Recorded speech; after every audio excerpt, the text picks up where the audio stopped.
Ladies and gentlemen, this week's episode of Smackdown was a good show, but I'm just going to break it down to you and tell you right now that there are two fucking things on the show that did not sit happy with me, and that is number one, the Sasha Banks and Bianca Belair build heading towards WrestleMania 37. That the build is still fucking terrible. Still terrible. And then we got what we witnessed was one of the worst decisions that Adam Pearce ever made. Oh, at the hands of him, Bruce, and Vince, of course.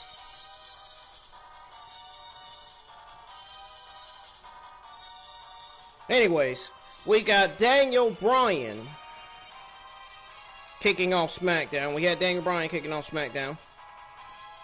And then we got Apollo Crews and Alpha Academy getting the win over Big E and the Street Profits. And then we had the KO show.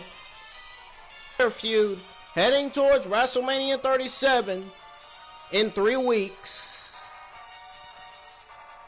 And then we got the Mysterio and Dolph Ziggler match where Mysterio defeated Dolph Ziggler. And we got Adam Pearce's terrible, dumbest fucking decision in the history of SmackDown.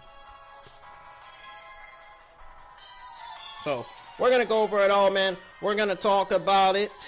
We are going to go over it all right here on my Ingram Wrestling News, and YouTube, or Wrestling News and Gaming YouTube channel. I'm sorry, I can't even talk right today, man.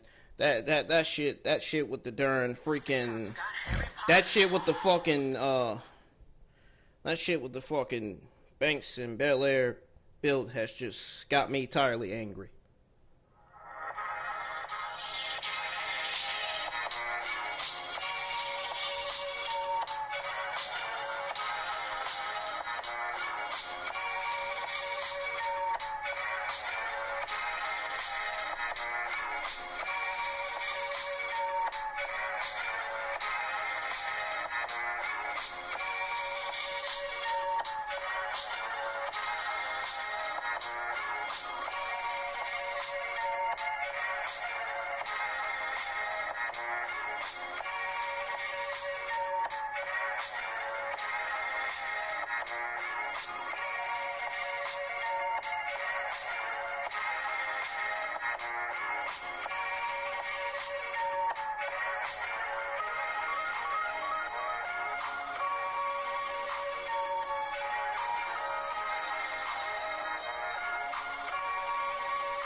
Ladies and gentlemen, welcome to my Ingram Wrestling News, and Gaming YouTube channel.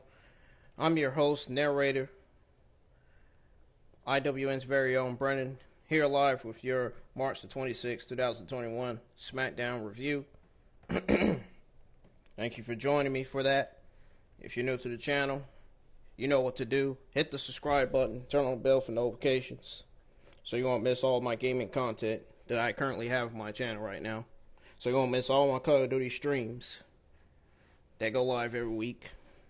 So you also won't miss my SmackDown Raw, NXT, UK, and AEW Dynamite reviews that go live each and every week on the channel. Also, so you won't miss my AEW Dark watch-alongs that go live every Wednesday nights. I watch AEW Dark every Wednesday, Wednesday afternoon, not night, excuse me. So you won't miss my AEW Dark watch-alongs every Wednesday afternoons, because, you know, on Tuesdays I work, so I can't watch it on Tuesday nights. So, Wrestling News. If you don't want to follow me on those social media platforms, there's various of other social media platforms that you can follow me on, that you can add me on. You can add me on Facebook, you can add me on Snapchat, you can follow me on Instagram, whatever suits you, whatever floats your boat. Anyhow, folks,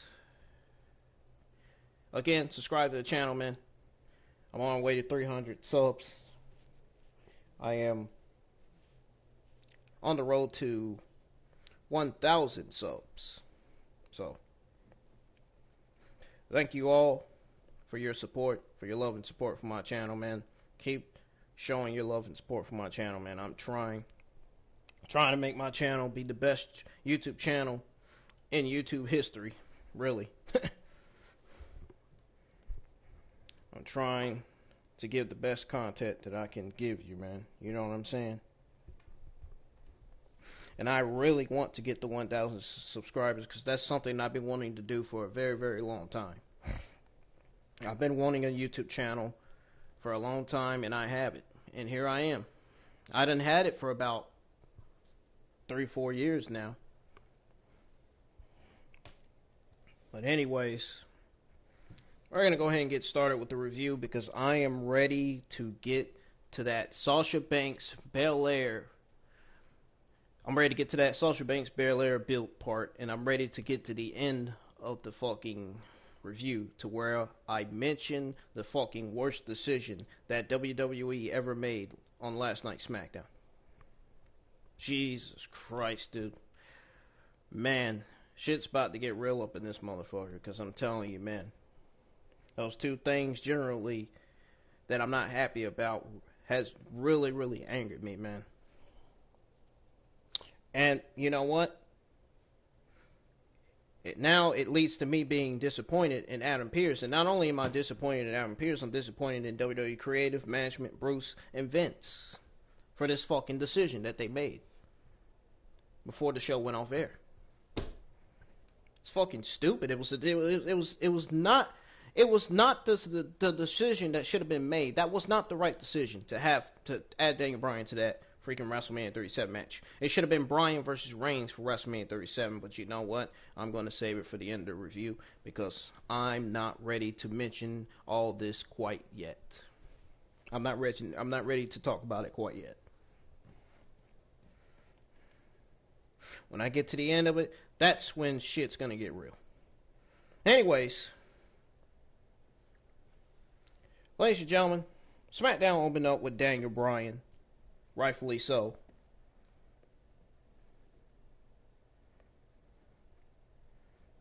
But before Daniel Bryan made his way to the ring, we got a recap of Fastlane last Sunday, showing Daniel Bryan accidentally hitting Edge with a steel chair and moving Roman Reigns, and making Roman Reigns tap out.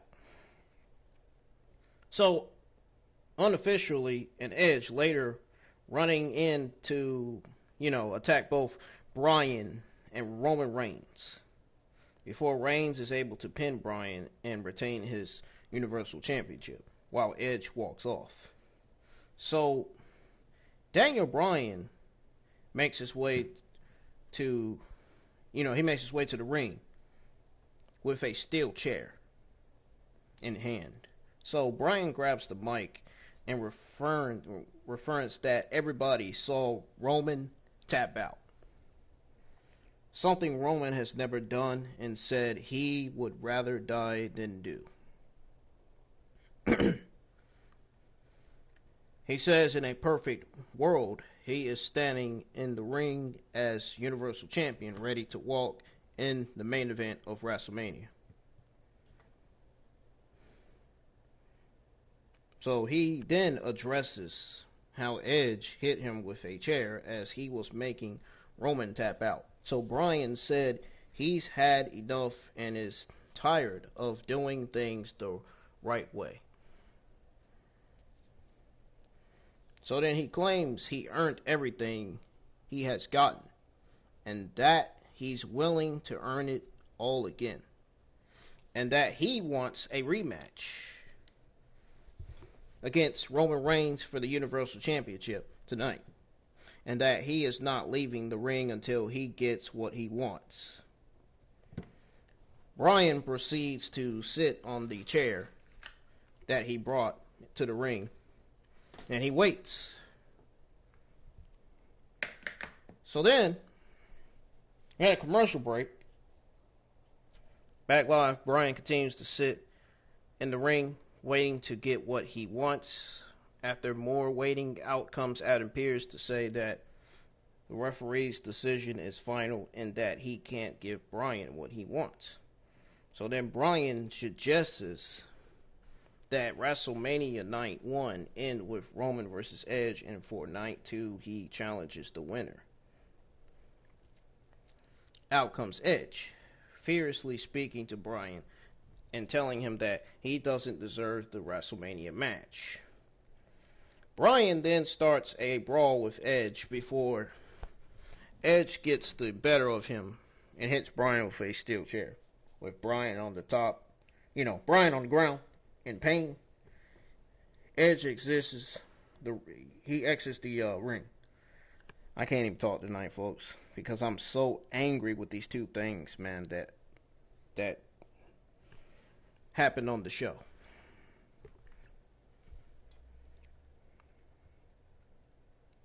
And please hit the like button on the review if you're enjoying it so far. If not, hit the thumbs down, it's okay.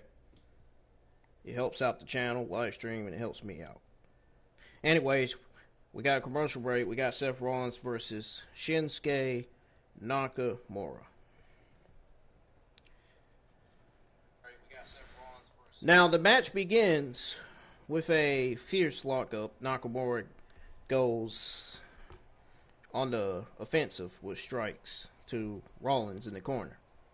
Rollins gets a brief counter using the ropes before Nakamura gets the advantage again and hits a knee drop on the apron to the outside. So we got a commercial break and back live with Rollins hitting a sling blade and making a cover for a 2 count. So then Rollins continues to go off the offensive with an Irish whip to the corner when Nakamura bounces off the corner with a drop kick to the head of Rollins. Nakamura suplexes Rollins off the ropes and hits Rollins with a sliding knee strike. So then Nakamura makes the cover for a 2 count. So then Rollins avoids a corner knee strike and hits a flying knee strike. Rollins hits Nakamura with the Falcon Arrow and gets a 2 count from the pin attempt. So far, this match was going strong. It was really, really a good clash between Rollins and Nakamura. Nakamura gained the momentum before attempting the Kinshasa before a forearm counter. Nakamura attempts a triangle choke before Rollins manages to power out. Rollins hits the stomp on Nakamura and manages to pin Nakamura for the win.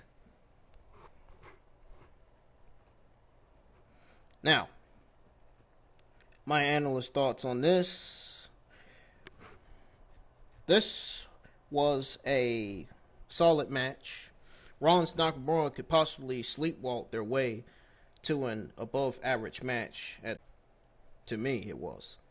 Even if it does further diminish Nakamura's credibility. Now, the former WWE and Universal Champion is honestly primed for a WrestleMania appearance. And whether it's right or not, Nakamura is not. Rollins needs to stay strong for his showdown with Cesaro. And speaking of the Swiss Superman,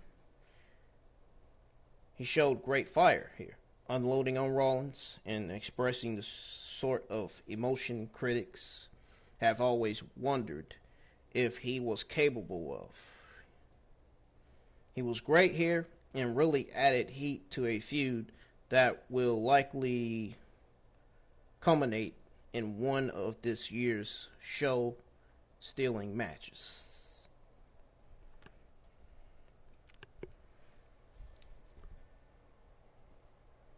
So Rollins continues to beat down Nakamura after the bell when Cesaro runs out and attacks Rollins and puts him in position for the swing before Rollins manages to escape the ring. Backstage, Paul Heyman is talking to Roman Reigns when Adam Pearce is brought in by Jey Uso.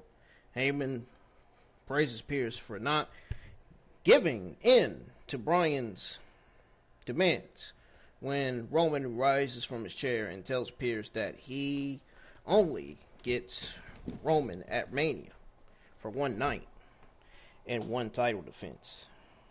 Pearce tells Roman that everyone will know his decision by the end of the night. Back live, and an angry Seth Rollins officially challenges Cesaro to a match at WrestleMania. Cesaro attacks Rollins and swings Rollins around as officials try to break it up. Cesaro tells Rollins that he accepts his challenge.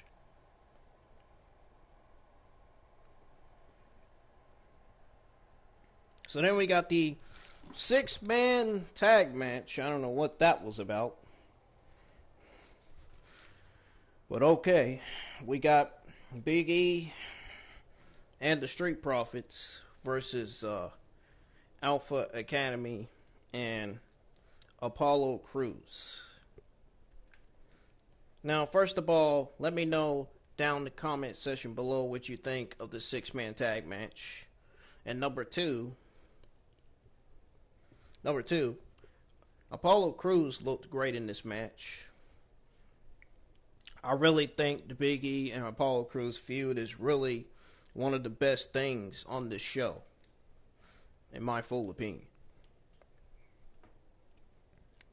Just by looking at these two, face to face, I can tell that this feud is one of the best on this show, man. It's really, and the good thing about it is, Apollo Crews and Big E have so much chemistry in the ring.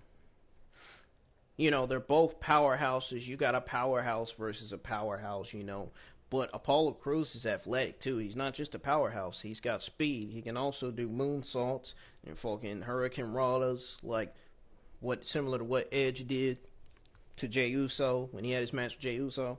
We saw that. He can do all kind of stuff, man. Apollo Crews has so much potential, and I think he's going to beat Big E to become the Intercontinental Championship at WrestleMania 37. That's my prediction for Big E versus Apollo Crews for the Intercontinental Championship. I think Apollo Crews absolutely deserves it. He is doing the best work of his career as a heel. He is definitely going to establish himself. I don't think he's not only going to become Intercontinental Champion, I think he's also going to become United States Champion in the future as well. He has been killing it in his role as a heel, man. He really has been.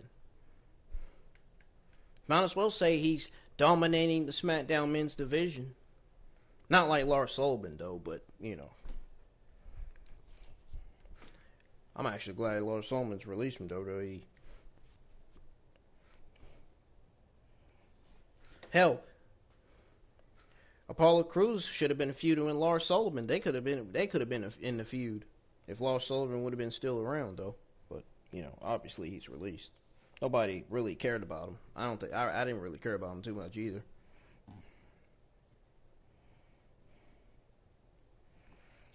But this 6-man tag match wasn't really nothing special to me. The match began with Otis and Angelo Dawkins in the ring. A shoulder block leads to a drop kick from Dawkins.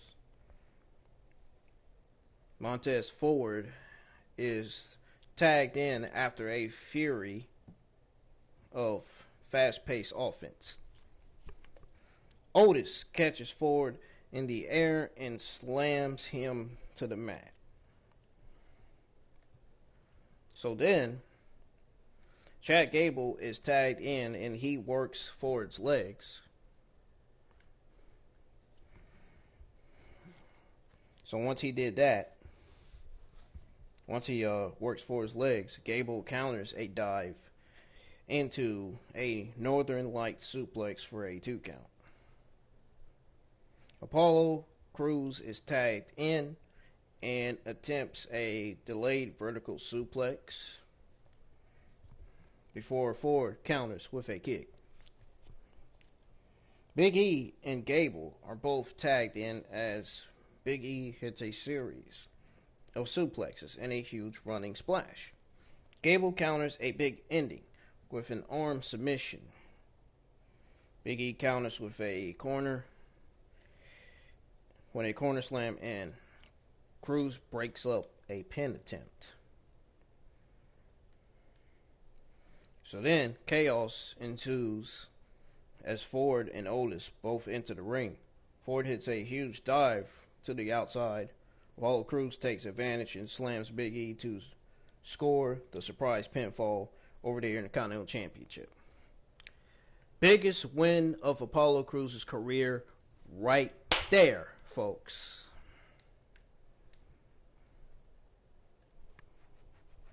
Not joking. Biggest win of his career, man. He deserved it, man. This was the right call by WWE. Him getting over Big E would do wonders for him. It really would. Seriously, Cruz winning a match was a nice start to his path to WrestleMania, where he will challenge the Intercontinental Champion for the Intercontinental Championship. He has lost too often, despite a renewed push, and needed the win to explain why he is worth of yet another title opportunity. Now, had they not, and yet another showdown for the title would have lacked even more logic than the last one. Now, the match itself was standard multi-man tag fare in WWE, with each man shinning down the stretch before the finish. Now, no one was hurt, but anything that went down, and Cruz built some momentum. So it was at least a success in the regard.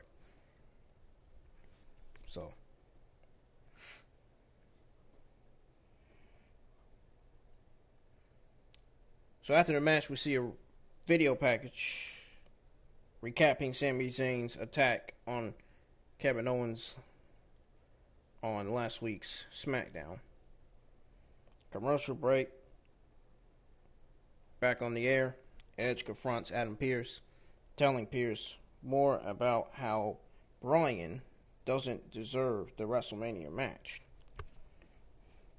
Edge tells Pearce he hopes he makes the right decision, or else. Kevin Owens is in the ring to host the KO show. Kevin Owens tells everyone that he never believed Sami Zayn's conspiracy theories, but he still had Sami's back. And that he was rewarded with a vicious Maluva kick, and that he has a question that only Sami Zayn can answer. Interesting. Sami Zayn comes out and says he knows Kevin's question. Now, Sami apologizes for his actions last week. It says he had no business kicking Owens, and he blames it on the conspiracy affecting his mental state. Yeah, sure thing, Sami Zayn. Sure, you're blaming it on your freaking conspiracy. Yeah, sure thing, buddy. Sure. Owens says that wasn't the question. He wanted an answer too. Sami says he knows Owens wants to be a part of the documentary, and that he has a bombshell to drop, that next week he has a red carpet event review trailer for his documentary. Sami then references the Twitter exchange with Logan Paul, and that Logan Paul is helping with the documentary, and that Logan Paul will be on Logan Paul and Sami Zayn. I'm going to be laughing, and then I'm going to be falling out the chair laughing. That's what I'm going to be doing. Can't wait to see Logan Paul and Sami Zayn get stunnered by Owens. Just 2 weeks before WrestleMania 37. On next week's SmackDown, of course. Now it says that he does not care about the documentary or Logan Paul. Sami insists that Owens owes him an apology before Owens screams back at Sami and asks him the question. Sami versus Owens at WrestleMania, yes or no? Sami tries to avoid the question before reluctantly Sami answers yes. After Owens got his answer, he attacks Sami and hits him with the stunner. Now, backstage, Daniel Bryan confronts Adam Pearce and says he knows the right decision and that all he has to do is make the right decision.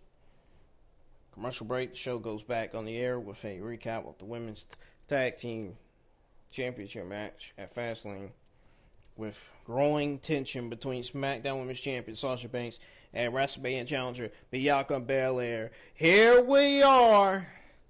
Oh my God, this is what pissed me off right here, man. Not their feud, but their fucking build. Do you all in the community not realize how god awful Sasha Banks and Bianca Belair's build is right now? Do y'all not realize that? It's so bad that you could just take a fucking shoe and just literally throw it at the TV and the TV will just break in pieces of glass. Bam! That's how fucking awful this fucking build is. This Banks and Belair build.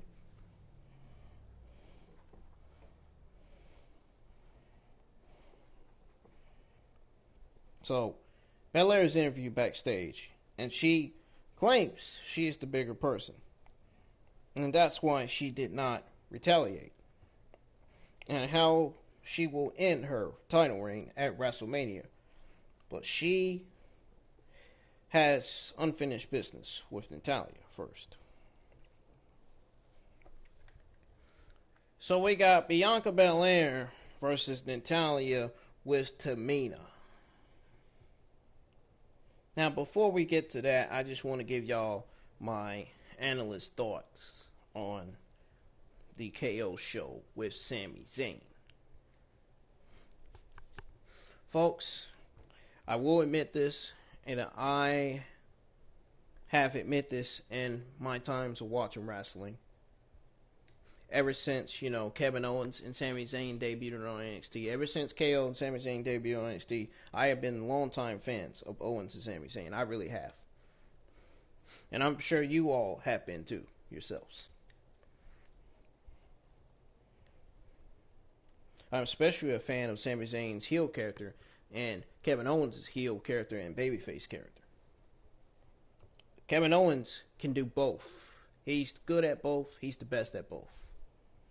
Sami Zayn is good at his heel character. I don't know about his babyface character. But anyhow, my thoughts on the KO show with Sami Zayn. My analyst thoughts here. Honestly, like I said before, I'm saying it again. I have been longtime fans of Owens and Sami Zayn. They definitely know much this opportunity to compete against each other at WrestleMania. So it must mean, they know that, they basically know, in other words, I'm trying to say, they basically know that the opportunity to compete against each other at WrestleMania must mean for them. They know what it means. So, two kids out of Quebec, Canada, battling on the biggest stage in their professional wrestling career is the stuff of fairy tales, and on April the 10th and 11th, they get to make it a reality. Hey, speaking of reality, Miss Reality, it got me thinking about Miss Reality Mandy right now from AEW Dark. So, anyways, their previous encounters have been nothing short of stellar. So if they are given the opportunity to have the match, we know they can. So we may have show stealer in our hands. We definitely may have a show stealer on our hands. This probably going to be one of the best matches on the WrestleMania 37 card if they go with it right, if it gets done right. If WWE makes the right call to have Kevin Owens win over Zayn, I think it makes sense for Kevin Owens to win over Zayn. I mean, why not? Why would you not want to have Kevin Owens win over Zayn?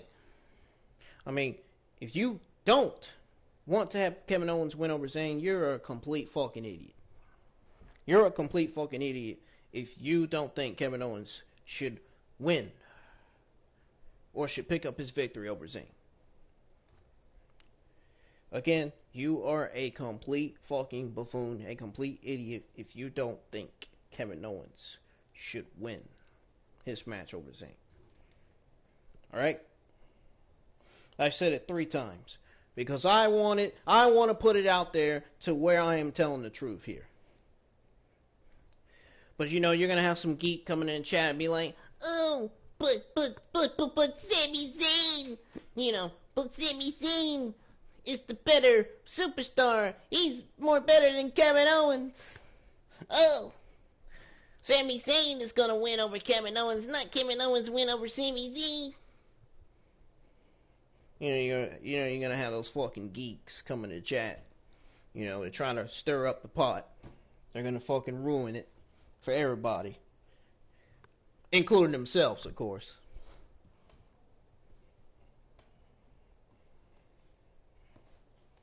And then you're going to have another geek coming in saying, oh, why are you talking your shit about Sami Zayn? It's not about talking shit. It's about giving out the truth. And the truth is, KO is going to win over Sami Zayn, which that should be the right call by WWE. And that's the fucking goddamn truth. You know why? Because IWN says so.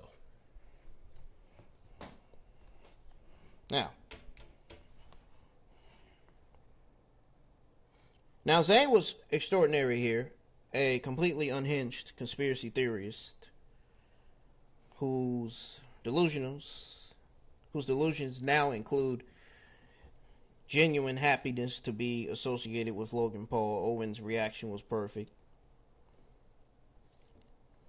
Avenging, the kick from last week and getting his former friend to agree to the Mania match all at the same time. This was a solid storytelling, man. Very, very wise, great storytelling. A great performance by one of WWE's best heels. And a fan favorite WrestleMania match makes this winner, it helps make this a winner of a segment, basically. It really does. And I believe this wholeheartedly, 100%, man. Despite what the negative geeks in the community's got to say about this. Because I know there's some people there. I know a few people in the community that are not fans of Kevin Owens and Sami Zayn. I know there are a few people that are not fans of them. And that's a damn shame. To those of you that are not fans of Kevin Owens and Sami Zayn, you don't know what the fuck you're missing. These guys are one of the all-time greats, man. Come on now. They're going to be future Hall of Famers when they get older, when they retire from WWE. And then you're still probably going to shit on them then, are you?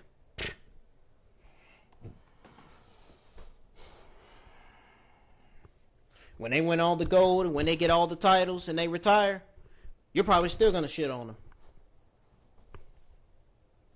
Hell, you probably shit on them when they were on the NXT roster too. Before they got called up to the main roster. I know some of the Kevin Owens mercs, some of the fucking Jericho, some of the fucking Roman Reigns fans shitting on the fucking Kevin Owens and shitting on Sami Zayn. All these fucking geeks. Well, I don't think Kevin Owens is going to become the Universal Champion. Well, I don't think Kevin Owens is going to become the United States Champion.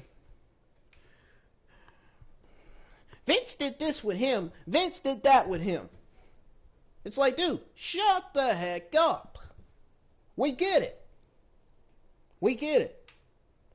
Kevin Owens is being wasted and buried on TV. Kevin Owens has been wasted and buried on TV in the past at the hands of Bruce and Vince. We know. Same with Sami Zayn. We know. A lot of talent on this roster and on the Raw roster has been utilized at the hands of Bruce Prichard and Vince McMahon. People like Keith Lee, Andrade, Matt Riddle, Aleister Black, all these people that's been wasted and utilized on TV. All these people that's been kept on TV and wasted. And then you keep Keith Lee off TV, because he's fat, because Vince McMahon thinks that Keith Lee's a fat slob. Is that what he thinks? That's exactly what he thinks. He thinks he's a fat slob. To Vince, he thinks he's a fat slob. That's what he thinks. That's what he thinks. Gotta admit, that's quite mean and embarrassing for Vince to think that shit. Really. Same with Shinsuke Nakamura. You kept him off TV. Now you're giving him his push. Now all these years later, now all of a sudden you're pushing him right at the last fucking minute. Just like you're doing with Cesaro. Same you're doing with Cesaro. Now you're giving him his push at the last minute. Cesaro and Shinsuke Nakamura should have been champions a long time ago. And now you want to make a decision to fucking push them? Really, Bruce and Vince? How stupid do you think I look? Seriously. I mean, Nakamura's a former United States Intercontinental Champion and a former WWE Champion, but they still deserve to be pushed a long time ago. Now you wait until 2021 to give Cesaro and Shinsuke Nakamura their push. Oh, man. I tell you, man, I'm telling you, Bruce and Vince, they just don't know what they're doing, man. They just do not care about NXT young talent. Bruce buries NXT talent when he sees them. He buries them to Vince. That's what he does. That's like almost Bruce Prichard burying some of the SmackDown talent to Vince. Same thing he did with Raw. Bury some of the Raw talent to Vince. That's what he's doing with NXT.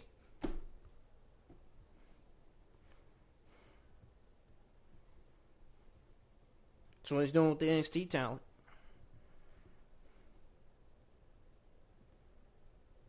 Yep. And unfortunately, they won't be getting fired anytime soon, which really pisses me off, because Vince and Bruce absolutely deserves to get fired for a lot of reasons, because number one, they can't produce it right. Number two, they buried young talent for years. And number three, they are still getting away with fucking giving us all of this fucking Monday night garbage and Friday night garbage every week.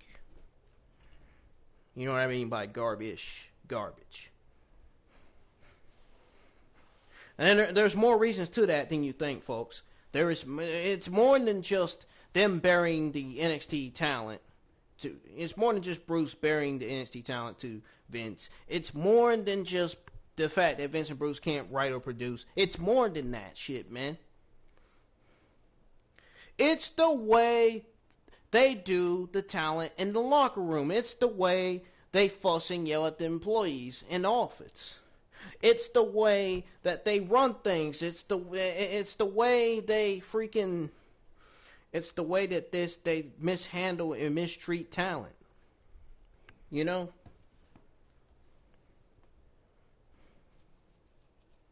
And then, another problem. They think it's all about power, it's all about business, it's all about this, it's all about that, it's all about controlling the fucking employees, it's all about telling the employees what to do, it's about changing this, it's about changing that. It's not about all that.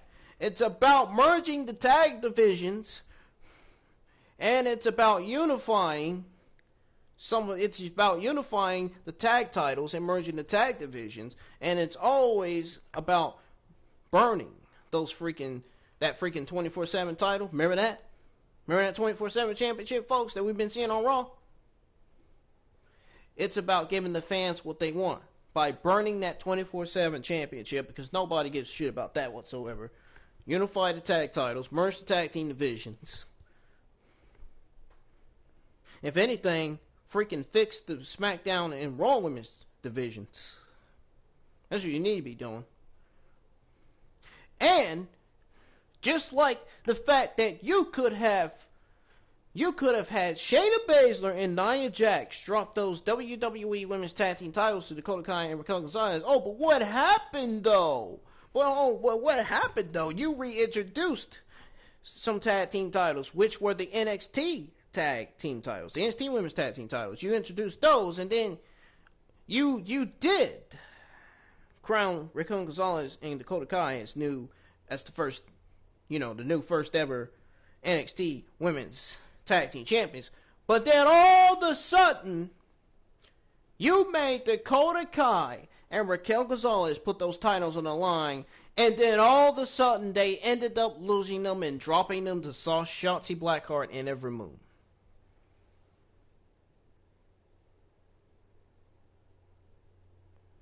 Just like that, Dakota Kai and Raquel Gonzalez buried, dead, just like that, at the hands of NXT, Bruce, and Vince. Because those NXT Women's Tag Team titles were Bruce and Vince's involvement. Y'all realize that, right? So technically, the decision to have Raquel Gonzalez and Dakota Kai drop the titles to Shotzi Blackheart and Ember Moon was, number one, William Regal's decision. Number two, Triple H's decision. Number three, Vince and Bruce's decision to have Raquel Gonzalez and Dakota Kai drop the titles to Raquel Gonzalez, or to Shotzi Blackheart and Ember Moon. Excuse me. Can't even get my shit right tonight. It's almost like I'm fucking high on drugs or some shit. I know. I'm not. Believe me, I don't do drugs. I'm not a toxic person. I don't do all that shit. Alright? Whoever's telling you this shit, don't fucking believe them. Whoever is telling you that autism is retarded, don't believe that, because it's not. Anyways. So we got this Belair versus Natalya with Tamina at ringside. Oh my goodness, and you better believe when I saw Natalya and Tamina on my TV, I about wanted to pick up the DirecTV remote and change the entire fucking channel, because let's be honest, nobody can care less about Natalya nor Tamina. The only person I cared about in that ring watching was Bianca Belair. That's the only person I cared about watching in that ring. I was hoping Bianca Belair would whoop Natalya's fucking ass. And that's exactly what happened too. Oh, but right there and then, you had Banks coming out. You had Banks coming out acting like a fucking heel when really she's not a heel, she's a face. But here's what I think is going to happen. I think they're going to have Sasha Banks. They're going to have Sasha. I said Sasha. Yeah, it definitely sounds like I'm drunk. I don't want to sound like Bonafide Heat. No thanks. I don't want to sound like my good old buddy Bonafide Heat over on Twitter. Anyways.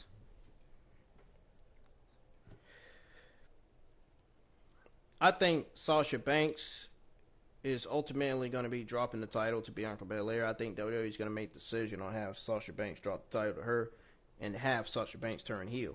And then the feud's probably going to continue. I mean, who else do they have on the SmackDown Women's roster for Bianca Belair to feud with? I mean, really. There's barely anybody. I don't know what a Chelsea Green and Belair feud would be like. Chelsea Green is a heel. I don't know what her feud with Belair would be like. So, I could definitely see a Belair and Deville feud. Sonya Deville feuding with Belair. I could definitely see that. I can definitely see that, man. I would put my money worth on that. Belair feuding with Sonya Deville. I'd definitely take that any day of the week. I really would.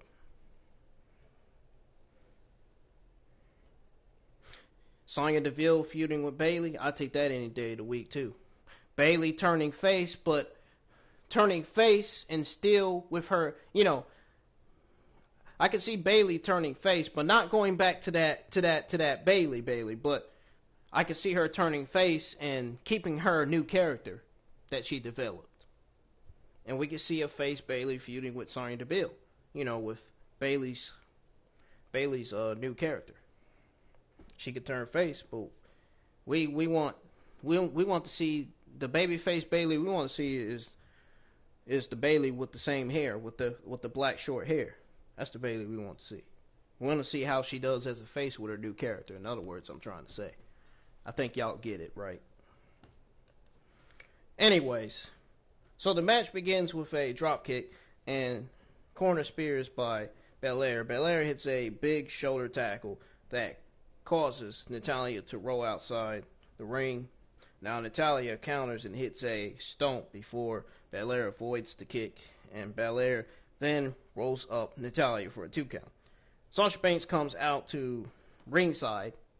Here's what I didn't understand. Why would you have Sasha Banks come out during a match? See? Tell you, that's an indication right there. That's how you know this build's getting bad, man. They don't know. WWE doesn't know what they're doing with Banks and Belair. They really don't know what they are doing. I think a Banks and Belair segment would have been a whole lot better than watching Belair versus Natalya. I mean, I know Belair is getting tired of wrestling the same fucking SmackDown women's wrestlers every week.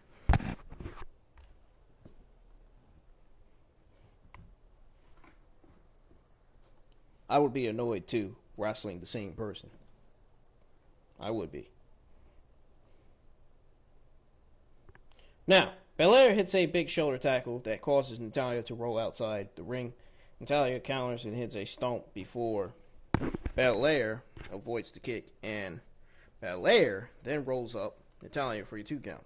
Now Sasha Banks comes out to ringside, and Tamina takes advantage of the distraction and blindsides Belair. Commercial break. Back on the air. Sasha Banks is on commentary as Belair continues the offense before Natalya counters and attempts a corner tornado DDT that Belair counters. Belair hits Natalya with a spine buster for a 2 count. Sasha Banks is becoming increasingly angry that Belair kicks out of Natalya's pin attempts. Sorry, my headset about fell off my darn ear. Belair rolls outside the ring where Sasha gets up to confront Sasha and Belair brutally. So, Belair brutally hits her with a slap before going back in the ring and hitting the Kiss of Death and pinning Natalya. Man, the Kiss of Death is one of Bianca Belair's best finisher moves ever.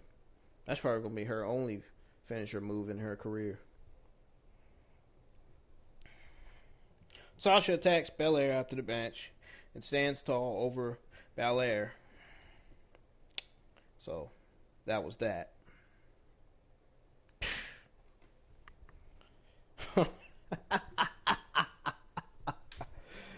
Oh, man. Honestly,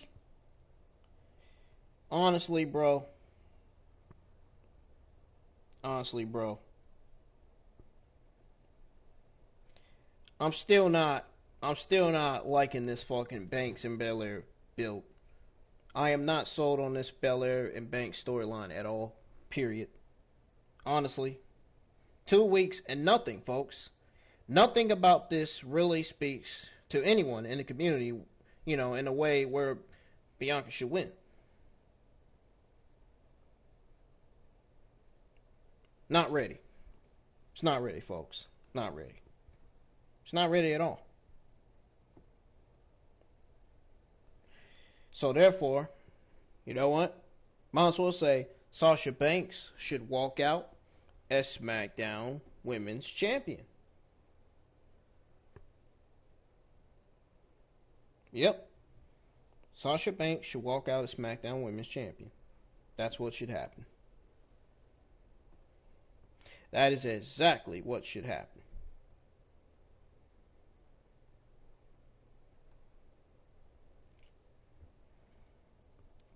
But to be honest, truth be told,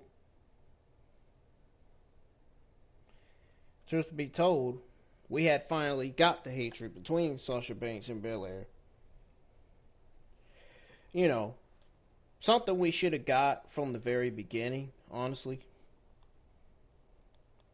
You know, Bruce and Vince wait until damn near everyone doesn't give a shit before you realize, oh, we done fucked up, because that's exactly what's happening to Bruce and Vince. They fucked up. Not only have they fucked up this fucking Belair and Banks.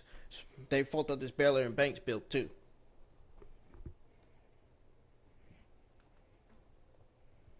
They got a lot of fucking explaining to do. Vince and Bruce does. A lot of explaining. Simple as that.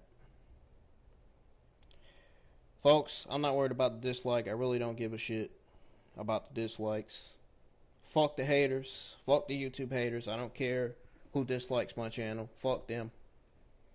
That's the fucking idiots that obviously don't understand the meaning of a review.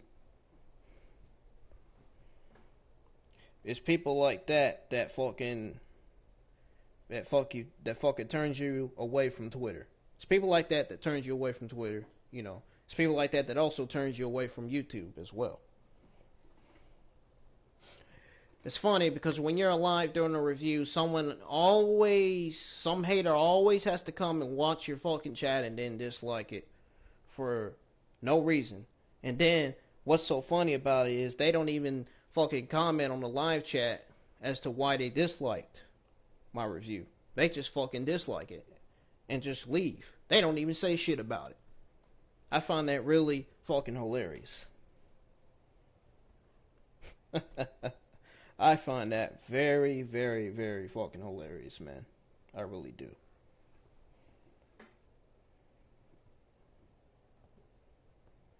I really, really do, man.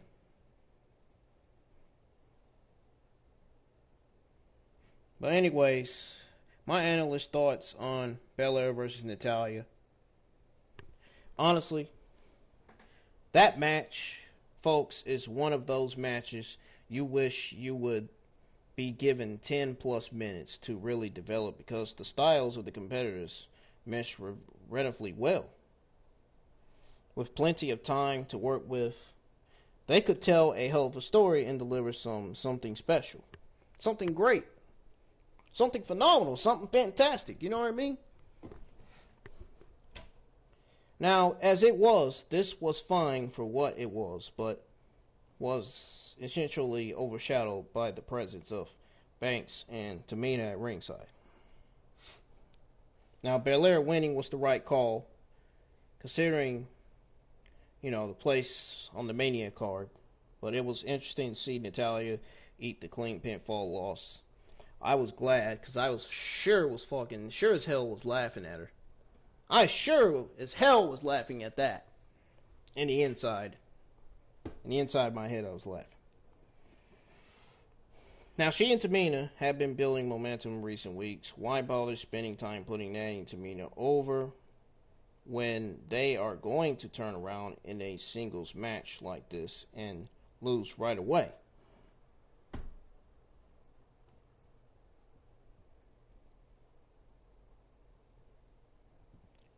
Now, we got Rey Mysterio versus Dolph Ziggler. Now, how many of you in the chat enjoyed this match? Any of you enjoyed this match? Anybody? And to become Universal Champion. We got Dolph with Robert Roode versus Rey Mysterio with Dominique Mysterio at ringside.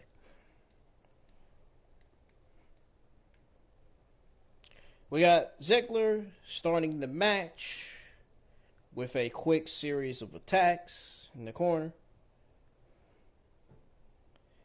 Mysterio dodges a corner splash where Ziggler smashes his head on the post.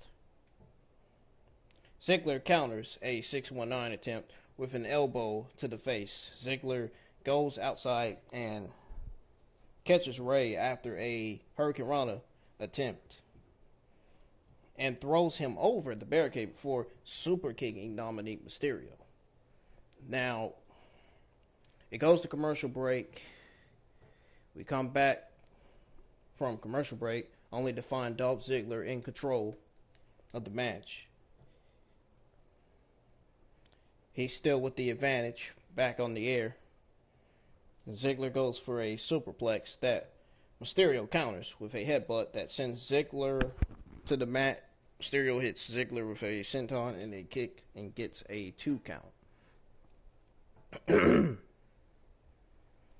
So then, Ziggler counters and hits the Famouser for a 2 count. So then Mysterio gets Ziggler on the ropes when Rude runs in to stop the 619. Dominic gets Rude out of the ring. Mysterio attempts a dive to the outside where Ziggler catches Mysterio in the air with a zigzag and Mysterio kicks out at 2. So then Mysterio counters into a 619 and a splash to Ziggler. He pins Ziggler as Dominic prevents Rude from running in and breaking up the pin. And that was it.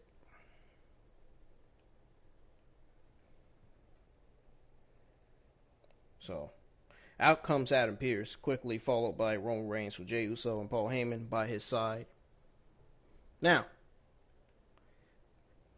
before we go any further into that, to the main event SmackDown, let me give you all my analyst thoughts on Ziggler versus Mysterio. Now, Ziggler's breakout performance in WWE came during his feud with Mysterio and the barn burner they delivered to kick off the 2009 SummerSlam. Now, this was not that match. It was, instead, a reluctantly subdubbed television match that further diminished the tag team champions' credibility at a time when it was already difficult to find a reason to care about them. Now, Ziggler and Rude are too talented to be utilized, so left methodically by WWE Creative, who seems content to build every other team but them.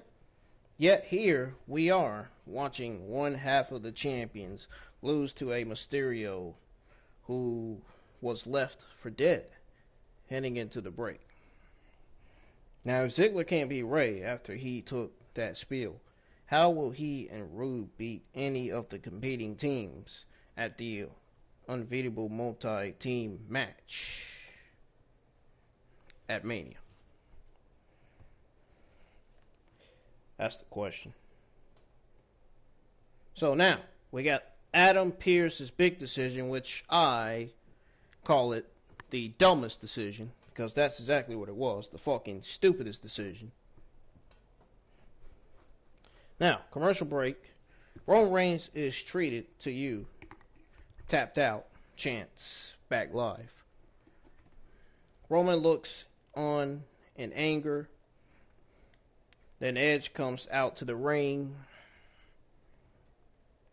The last part of the equation is completed when Daniel Bryan comes down to the ring. Now, Adam Pearce addresses the 3 wrestlers in the ring and says he understands everyone's points and that they all make sense. Pearce says Bryan is right to say he deserves another chance at the Universal Championship. Adam Pearce announces his decision. So then at WrestleMania there will be a triple threat match for the Universal Championship, which I did not agree with this decision at all. I thought this was a awful decision. Awful. Absolutely awful, man. And I'm going to go over the reason why it was awful. I said it on Twitter, and I'm going to say it here on my SmackDown review. So, Bryan returns the favor by attacking Edge when Roman hits him with a Superman punch as Jey Uso grabs a chair and heads it to Roman. Edge surprises Roman with a spear out of nowhere. Then Edge grabs the chair and repeatedly attacks both Roman and Bryan. So Jey Uso attempts to save the day and gets beaten with a chair by Edge. Bryan tries to crawl out the ring when Edge drags him back in. Officials run in to stop Edge, and they proceed to get a round of chair shots. Bryan escapes the ring as Edge sits alone in the ring with his theme playing as they go off the air. And that was pretty much it. Now,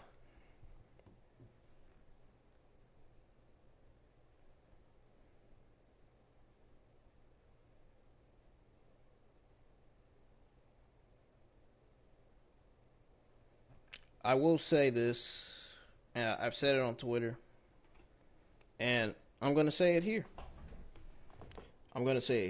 Here's where shit's about to get real. Folks, I wasn't too happy with this decision. I honestly wasn't. Adam Pearce obviously made one of the worst awful decisions ever. All because of the Edge IWC version fucking geeks. Bruce and Vince all wanted it to happen, and now it's going to happen. Thanks to them. First of all, honestly, Edge wasn't even the favorite to win the 2021 Royal Rumble. Daniel Bryan was. And number two, Vince and Bruce. If you idiots would have went with the decision to have Daniel Bryan win the 2021 Men's Royal Rumble, then that is where we could have got the start of the Bryan and Reigns feud. Get it? You could have extended the feud all the way to WrestleMania 37 if you let it.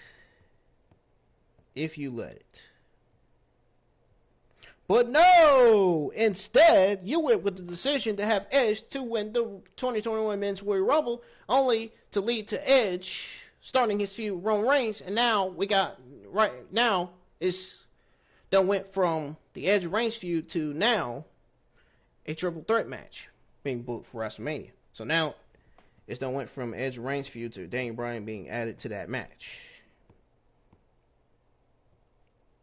Not only is he added to the match, now he's involved with the Edge and Reigns feud.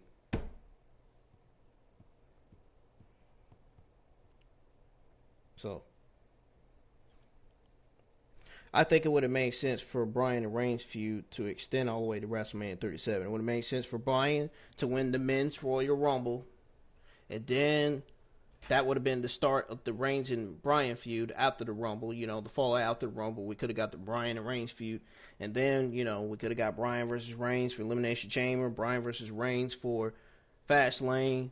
And most certainly Bryan versus Reigns for WrestleMania 37. We could have got 3 Bryan versus Reigns title matches. You know what I'm saying? To further continue the feud. And after WrestleMania 37, we would have called Bryan versus Reigns as one of the best matches on the WrestleMania 37 card. And the Daniel Bryan Reigns feud would have been one of the best feuds in all of WWE if Bruce and Vince would have went with it. Of course, no, they turned around and did the opposite. So instead, they get the Edge fans what they want instead of not giving the Daniel Bryan fans what they want.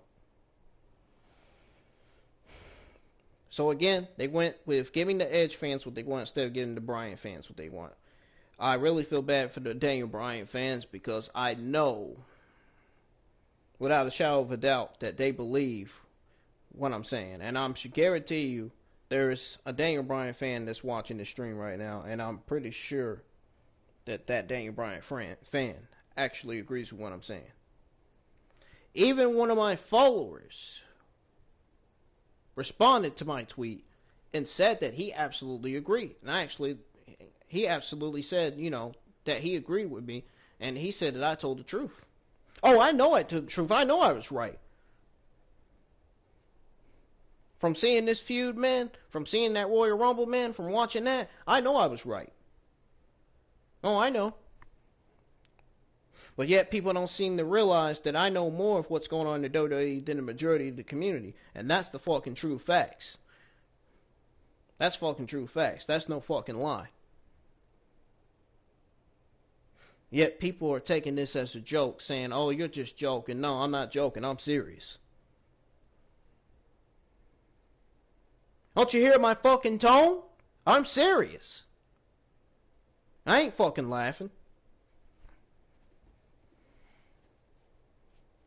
Jeez, man, that's the problem with this community. They don't take the podcasters like JD seriously. They don't take people that do reviews like me seriously. They don't even take some of my followers that do Raw and SmackDown reviews seriously, man. They just don't care. They just want to act they just want to act all hard and all retarded and fucking think something is funny when clearly nothing's funny. But anyways, folks, that's gonna be it. I'm getting the heck out of here, man. If you enjoyed this review, man, hit the like button, and I'm actually gonna tweet out my link to this review. So I hope I get some likes on this review, and I hope I get some comments. Please comment down in the section below what your thoughts are on this review, man. I would like to know everybody's comments, please. And please hit that like button on the stream. It really helps the channel live stream and helps my videos, and it helps me, most importantly. Thank you all for joining me for the review. I'm gonna go on ahead and get the heck out of here because my eyes are really heavy. They are getting really tired. And I feel like I'm going to fall asleep within the next 10 minutes. So,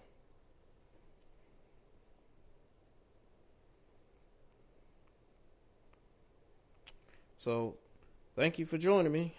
I hope to see y'all. Hope to see y'all tomorrow. Because tomorrow I'm going to be streaming some Naruto Ultimate Ninja Storm 4. But before that, I'm going to be doing some,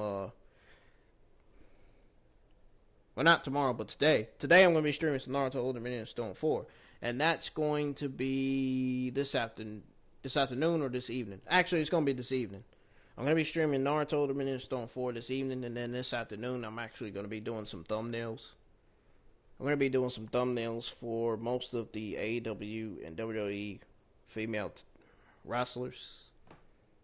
Especially for my favorite WWE and AEW female wrestlers.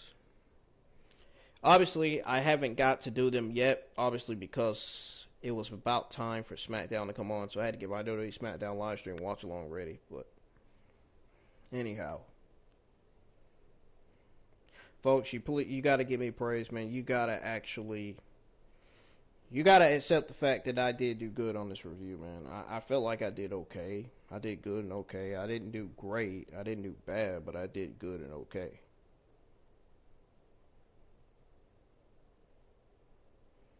So that's all I'm going to say about that. That is all I'm going to say about that.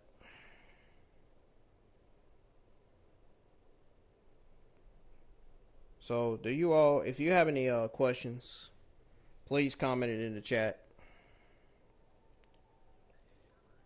And I will try to answer them as much as I can. I'm hoping my Twitter followers will check out my SmackDown review. But I'm getting out of here, folks. I don't even know what the fuck I'm saying. So, my Naruto Ultimate Ninja Storm 4 live stream will be live this Saturday evening, and then again I'll be doing most of the thumbnails for most of the WWE and AEW female talents, especially for my favorite WWE and AEW female wrestlers. I don't know what I'm doing Sunday. I don't know. I don't have a plan on what I want to do Sunday yet. But if a plan gets put in place, I will let everybody on Twitter know. Alright? Sunday may be one of those days where I might just chill and probably stay away from the game and probably just get back on it Monday, you know. But tomorrow for sure is going to be a good day because I got some Naruto content coming to the channel tomorrow. It's the return of my Naruto Shippuden Ultimate Ninja Storm 4 live stream. It's the return of single and tag team multiplayer battles. Because I haven't played Naruto in a while, man. I really want to play that. So, I think I'm going to stream Call of Duty Black Ops Cold War tomorrow before that. I really want a new game. Like I said, I got new content coming to the channel. You know, I got some Jump Force content and WWE Battlegrounds content coming to the channel. I wonder when that AEW game is going to come out. Is AEW still doing it's still doing that AEW game that's supposed to be coming out for the PS4 and 5? I can't wait for that game. That game's going to be kind of like WWE 2K20, I believe. I think there's 2 AEW games coming out. I think. From what I've been hearing, that's the rumor I've been hearing. Anyway. But anyways, I'm getting out of here. Again, if you enjoyed this review, hit the like, hit the thumbs up.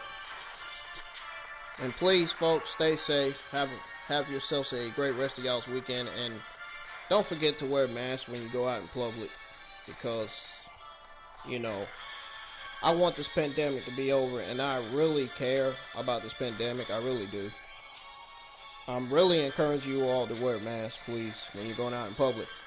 When you go outside, sit on the porch, you don't have to wear a mask when you go outside, sit on the porch. But when you go outside, going out in public or going for walks, please make sure you wear a mask, man, because this virus is getting really serious, and it's really killing people out here. And I don't want none of my Twitter followers to be catching the virus. You know, I don't want my friends to catch the virus at all. I don't even want to catch the virus, to be honest. But anyways, peace. I'm out of here. Deuces.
Thank you for joining me for my SmackDown review.